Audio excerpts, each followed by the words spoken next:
We have no plans to invade. That was the message from Russia's foreign minister after talks with the US about Russian intentions in Ukraine. His American counterpart said their discussions in Geneva had been frank and substantive, but also warned of massive consequences if Moscow were to attack Ukraine. Russia has amassed 100,000 troops near its borders with Ukraine, leading to grave international concern and to several European countries reinforcing NATO's military presence in Eastern Europe. President Putin has demanded that Ukraine be stopped from ever joining NATO.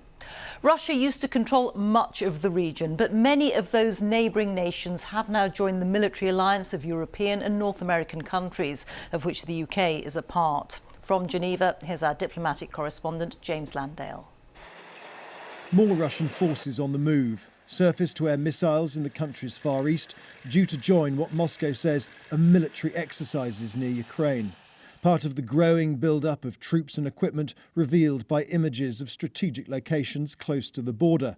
What Western powers fear may be preparation for war.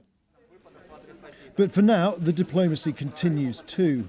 America's and Russia's top diplomats met in Geneva and at first couldn't even agree how to greet one another, with one question on everyone's lips. Is an invasion likely, as President Biden suggested? Mr. Lavrov seemed to suggest it was up to the United States and later dismissed talk of invasion as hysterical rhetoric designed to provoke Ukraine. What does Russia want most? An unstable, dependent Ukraine or a new sphere of influence in Eastern Europe? We are not trying to get a sphere of influence, but what NATO is doing shows it considers Ukraine to be a part of its sphere of influence. To the west, Ukraine is an independent, sovereign nation. That means it has a right to self-determination, free from Russian control. And if it wants to join NATO or any other international alliance, well, that's for it to decide.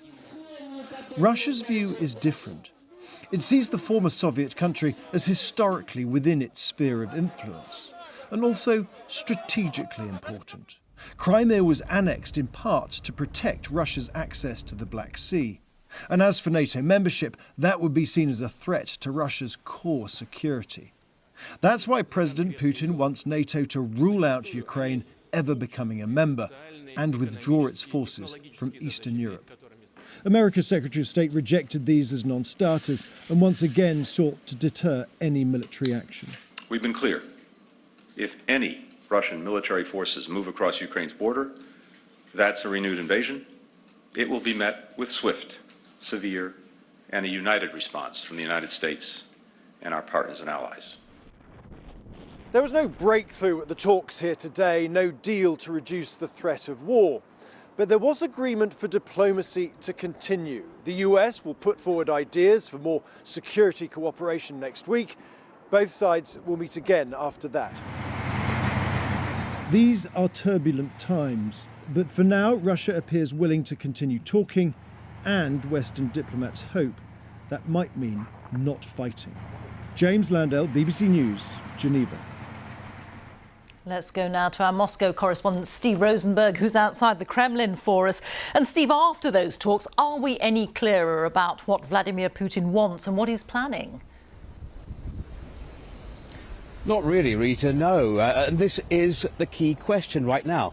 What is Vladimir Putin thinking? What is he planning? What is his end game? Is all of this saber-rattling simply a negotiating tactic to bring the Americans to the table and then squeeze concessions out of them? Or is it a precursor to military action? We simply don't know because President Putin is keeping everyone guessing.